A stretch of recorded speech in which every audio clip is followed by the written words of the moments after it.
እነዚህ ወንጌላውያን አይደሉም፣ ሌቦች ናቸው፣ ዘራፊዎች ናቸው፣ ቀማኞች ናቸው፣ በሕግ መጠየቅ የሚገባቸው ናቸው። አሁን በቅርብ ወደዚህ ሚዛን አልፎ ሰው ወንጌል ሊሰብክ መስሎሃል እንዲያናን ሚዛን በሁለት ከረጢት ሙሉ አንዳንድ ብርቺ ሳንቲሟ ብረቷ ከዛ ይዞ ሄዱ። ኮንፈረንሱ ላይ ይሄ ሳንቲም የተጸለየበት ነው፣ ጸለየንበታል፣ የተቀባ ነው እና አንዷን ሳንቲም በ200 ብር ነው የምትገዟት። ከምሬ ነው። እነዚህ አሁን እዚህ ራሱ እንዲሳወራ የሚናደዳለ የሌቦች ደጋፊ። እነዚህ ወንጌላውያን አይደሉም፣ ሌቦች ናቸው፣ ዘራፊዎች ናቸው፣ ቀማኞች ናቸው፣ በሕግ መጠየቅ የሚገባቸው ናቸው። ጊዜው የኛ ስለሆነ ነው ያልተጠየቀው። ወንጀል እኮ ነው። በሁለት ሰው በቃ ምስኪን መከራውን በልቶ ቡና ለቅሞ የሰበሰበውን ብር 200 ብር አንድ ሳንቲም ሁለት ደግሞ የተባለው እችን ሳንቲም በ200 ብር ትገዛላችሁ እንዳትጠቀሙባት ቤት ቁጭ አድርጓት ብር ታመጣለች። አንዳንድ ብር በ200 ብር ይሸጥልሃል። አንተ የነሱ ደጋፊ ነህ፣ ከነሱ ጋር ታሟሙቃለህ፣ እኛን ትኮንናለህ። ሌቦች ናቸው፣ ቀማኞች ናቸው፣ ዘራፊዎች ናቸው። የመርካቶ ሌባ እንኳን እንዲያርጓ ያጭበረብርም። የመርካቶ ሌባ በኢየሱስ ስም አይሰርቅም፣ በራሱ ስም ነው የሚሰርቀው። ከተያዘም ራሱ ሂሳቡን ይከፍላል፣ ከተደበደበም ራሱ። በኢየሱስ ስም አይሰርቅም። ህዝብ ሙልጭ ሁለት ከረጢት አስብ።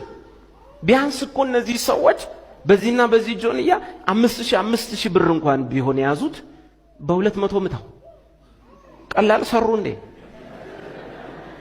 እንደሄደ መኪናቸውን ይገዛሉ። እግዚአብሔር ያባላቸው። ሰላም ለኪ ማለት ምን ማለት ነው? ሰላም ለኪ ማለት እሰግድልሻለሁ፣ ሰላም ልሻለሁ ማለት ነው። እሰግድልሻለሁ ማለት ነው። ሰላም ለኪ በምን ትርጉም ነው? ስለማላቅ አልከራከረው። በግዕዝ ነው። በግዕዝ ሰላም ለኪ ማለት እሰግድልሻለሁ ማለት ነው። እናሳ ሰላም ለኪ ማለት ሰላም ለኪ ማለት ሰላም ለኪ ማለት ሰላም እኔ መሰለኝ፣ ግን ሰላም ላንቺ ይሁን ነው መሰለኝ እኮ። ሰላም ላንቺ ይሁን እያለ እየሰገደላት እየሰገደን ከጨመሩት ታዲያ ትርጉሙ እኮ ሰላም ለኪ ማለት ሰላም ላንቺ ይሁን ማለት ነው ብዬ ነው የተረዳሁት እኔ።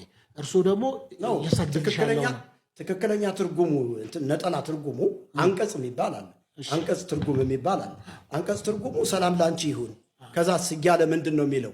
እየሰገደ ነው የሚለው እኮ። እሱን አላውቅም እኔ ስለ መዝሙሩ የጠየቁት እኔ ከኔ አንደበት ስለወጣው ነገር ነው። እኔ ኃላፊነት ወስደው እሱን ነው ስህተት ነው ያሉት። ስለዚህ መልአኩ ቅዱስ ገብርኤል ሰላም ላንቺ ይሁን አላላትም? ሰላም ላንቺ ይሁን አላላትም ማለት እንዴት? አላላትም ወይ? ሰላም ላንቺ ይሁን አላላትም ወይ? ድንግል ማርያምን ሲያገኛት በወቅቱ ሰላም ላንቺ ይሁን አላላትም? መጽሐፍ ቅዱሱ ላይ የለም። እርግጠኛ ኖት? አውጣውና አንብበው ካለ ታረማለህ። የሉቃስ ወንጌል ምዕራፍ 1 ቁጥር 26 በስድስተኛው ወር መልአኩ ገብርኤል ናዝሬት ወደምትባል ገሊላ ከተማ ከዳዊት ወገን ለሆነው ዮሴፍ ለሚባለው ሰው ወደ ታጨች ወደ አንዲት ድንግል ከእግዚአብሔር ዘንድ ተላከ። የድንግሊቱም ስም ማርያም ነበር። መልአኩም ወደ እርሷ ገብቶ ደስ ይበልሽ፣ ጸጋ የሞላብሽ ሆይ ጌታ ከአንቺ ጋር ነው፣ አንቺ ከሴቶች መካከል የተባረክሽ ነሽ አላት። እርሷን ባየችው ጊዜ ከንግግሩ በጣም ደነገጠች። ይህ እንዴት ያለ ሰላምታ ነው ብላ አሰበች። መልአኩም እንዲህ አላት፣ ማርያም ሆይ በእግዚአብሔር ፊት ጸጋን አግኝተሻል፣ አትፍሪ፣ እነሆም ትጸንሻለሽ፣ ወንድ ልጅም ትወልጃለሽ፣ ስሙንም ኢየሱስ ትይዋለሽ ብሎ ያነሳል። ያው ሰላምታ እንደሆነ እርሷም ይህ እንዴት ያለ ሰላምታ ነው ብላ የተናገረችበትም ክፍል እንዳለ እዚሁ ላይ እንመለከታለን። ስለዚህ ሰላም ላንቺ ይሁን፣ ሰላም ለኪ ማለቱ ምንድን ነው ስህተቱ? ሰላም ላንቺ ይሁን የሚለው ስህተት የለው። ሰላም ላንቺ ይሁን፣ ሰላም ነሽ፣ እንዴት ነሽ ማለት ይቻላል። ግን ቃሉ እንደዛ አይደል እኮ። ይሄው እዚህ ጋር ምን አይነት ሰላምታ ነው ትላለች እኮ። ምንድነው ገብቶ ደስ ይበልሽ፣ ጸጋን የሞላብሽ ጌታ ካንቺ ጋር ነው፣ አንቺ ከሴቶች መካከል የተባረክሽ ነሽ አላት። እሷን ባየችው ጊዜ ከንግግሩ በጣም ደነገጠችና ይህ እንዲህ ያለ ሰላምታ እንዴት ያለ ሰላምታ ነው ብላ አሰበች። ስለዚህ ሰላም ላንቺ ገባኝ። አድምጡኛ። እርሶ ሰላም ላንቺ ይሁን ማለት ኃጢአት ነው? ኃጢአት አይደለም። እሺ መስገዱ ነው ኃጢአት እኮ። ታዲያ እኔ የሰገድኩ ሰገደላት እኮ ነው የሚለው። እኔ ሰገድኩ ወይ? እኔ እኮ ስለኔ ነው። እኔ እዛ ያለውን እርሶ ከኔ የተሻለ ያውቃሉ። ሳድስ ወርቅ ተፈነው እኮ እርሶ እዛ ያለውንማ ያውቃሉ። እኔ ጥሬ ቃሉን የተጠቀምኩት ለማርያም መስገድ ጣዖት ነው ይላል እሱ። ህዝብ አንበርክኮ ሰዎችን አስተኝቶ በቆዳ ጫማ ሲረግጣቸው ይውላል። ለሱ መስገድ ግን ጥሩ ነው አይደል? እኛ በሐዲስ ኪዳን የኢየሱስ ክርስቶስ ካህናት ነን። ክህነት እንዴት እንደሚሰጥ አታውቅም። ስለማታውቅም የለም እንዴት እንደሚደረግ አውቅም። እጠመቃለሁ ትላለህ። በምን እንደምትጠመቅ አታውቅም። አንዳንዱ በኢየሱስ ስም ዝም እየተጠምቂያለሁ ይላል። አርፈው ቢቀመጡ ይሻላል። ምክንያቱም ልብ ወለድ የሚደርሱ ፓስተሮች ስለመጡልን ማለት ነው። ስብከታቸው ልብ ወለድ የሆነ ማለት ነው፣ ወሬ የሆነ ማለት ነው። ኢየሱስ ያድናል ይላል፣ የሚያድነውን ሥጋው ደሙን አይቀበልም። ኢየሱስ ያድናል ይላል፣ በሐዋርያት በሚያድን ጥምቀት አይጠመቅም። ኢየሱስ ያድናል ይላል፣ ሐዋርያት እጅ እየጫኑ በሰጡት ክህነት አይጠመቅም። ኢየሱስ ያድናል ይላል፣ ክርስቶስ ኢየሱስ በመሰረታት ቤተክርስቲያን አይኖርም። የሐዋርያት በቃል የመጣውን ወግ አይኖርም። ሲኖዶሳቸውን አያውቅም። ታሪክን ተረት ይላል፣ ስርዓትን ተረት ይላል፣ ገድለ ቅዱሳንን ተረት ይላል፣ ታምራቱን ተረት ይላል፣ ክብረ ቅዱሳንን ይንቃል። ልክ እንደ ዘርፌ ትንሽ ማህበራዊ ድረገጽ ላይ ቲክቶክ ላይ ኢንተርቪው ከሚያደርጋቸው ከአንድ ወንድም ጋራ የኢትዮጵያ ኦርቶዶክሳዊ ተዋሕዶ ቤተክርስቲያንን በተመለከተ አንዳንድ ነገሮች ሲናገሩ ሰምቻቸዋለሁ እና ያው እኔ ወንዱ ዘርፌ ብያቸዋለሁ። እንግዲህ የወንዱ ዘርፌን መጀመሪያ ሐሳብ ከቪዲዮ ላይ እሳቸው የተናገሩትን ሰምተን እንመጣለን። እኔ ግን ወጥቻለሁ። እንዴት ወጡ? በቃ እኔ የእግዚአብሔር ጸጋ በስቶልኝ ነው። እኔ እንግዲህ በእርግጥ እዛ ሆኜ በሰብክ ደስ ይለኝ ነበር፣ አላስቀመጡኝም። እግዚአብሔር የባርካቸው ገፍተው በጌታ እጅ ጣሉኝ። እነሱ ባይገፉኝ ኖሮ አሁን የምሰብከው ወንጌል አልሰብክም። በነፃነት እንደዚህ መስበክ አልችልም። አሁን እኮ ተፈተቼ በጣም ነው የምሰብከው። እዛ ውስጥ በሆነ አሁን መዳን በሌላ በማንም የለም በየሰብካለሁ እንዴ? አይቻልም።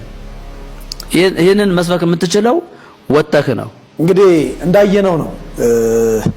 በጣም ብዙ ነገር ነው የተናገሩት። ከተናገሩት ነገሮች ውስጥ ያው ቤተክርስቲያን እሳቸውንም ስለ ኢየሱስ ክርስቶስ ወንጌል በመስበካቸው ገፍታ በጌታ እጅ ላይ እንደጣለቻቸው ተናግረዋል። ቤተክርስቲያን እሳቸው ወንጌል ሲሰብኩ ደስተኛ ስላልሆነች እንዴት ወንጌል ይሰብካሉ ብላ በምቀኝነት ተነስታ ገፍታ እንዳስወጣቻቸው ከራሳቸው አንደበት ሰምተናል። እኔ እነዚህ ገፉን የሚሉ ሰዎች ግራ እየገባኝ መጥቷል። አሁን እኔ መግፋት የሚባለው እንደዚህ መሰለኝ፣ እንደዚህ ገፍቶ ማስወጣት መጣል። ቤተክርስቲያን ወንጌል የምትሰብክ ሰባኪን የማትወድ ቤተክርስቲያን ስለ ኢየሱስ ክርስቶስ የሚዘምሩ ዘማሪያንን የምትገፋ እንደሆነች እንግዲህ ሰሞኑን ሰምተናል። እኔ በጣም የሚደንቀኝ ነገር ማለት ነው፣ በነገራችን ላይ ወንጌል ስለሰበኩ ነው ተገፍቼ የወጣሁት፣ ስለ ኢየሱስ ክርስቶስ በመዘመሬ ነው የወጣሁት የምትሉ ሰዎች ግን አይምሯችሁ ይሰራል? ጤነኛ ናችሁ እንዴ? እናንተ አውደ ምሕረት ላይ እኮ ከመውጣታችሁ ዘማሪ ሰባኪ ከመሆናችሁ እኮ በፊት እንዴ እነ በኩረ መዘምራን ኪነ ጥበብ ወልደ ቂርቆስ እኮ ስለ ኢየሱስ ክርስቶስ ይዘምሩ ነበር። ለምን አልተገፉ? ትዝ አይላችሁ? አልፋና ኦሜጋ ፈጣሪ ሆንክ በካዲዎች ፊት ተይዘህ ቀረብክ እያሉ እኮ ዘምረዋል። ከቤተ ክርስቲያን ተገፍቼ ወጥቼ በርገሬን፣ ቁርጤን፣ ክትፎን እየበላው በርገሬን እየበላው ቁርጤን እየበላው ክትፎን እየበላው እኖራለሁ ብላል። ዘና ፈታ ብለህ ሲጀመር ቁርጥም መብላት በርገርም መብላት ጎድን አጥንትም መብላት ኃጢአት አይደለም፣ ኃጢአት አይደለም። ልትል የፈለከው ነገር ስለገባን ነው። የአብይ ጾም ወቅት አይደለም አሁን። ጾም የለም ጾም የሚለኝም የለም ብለዋል። አንተም አሁን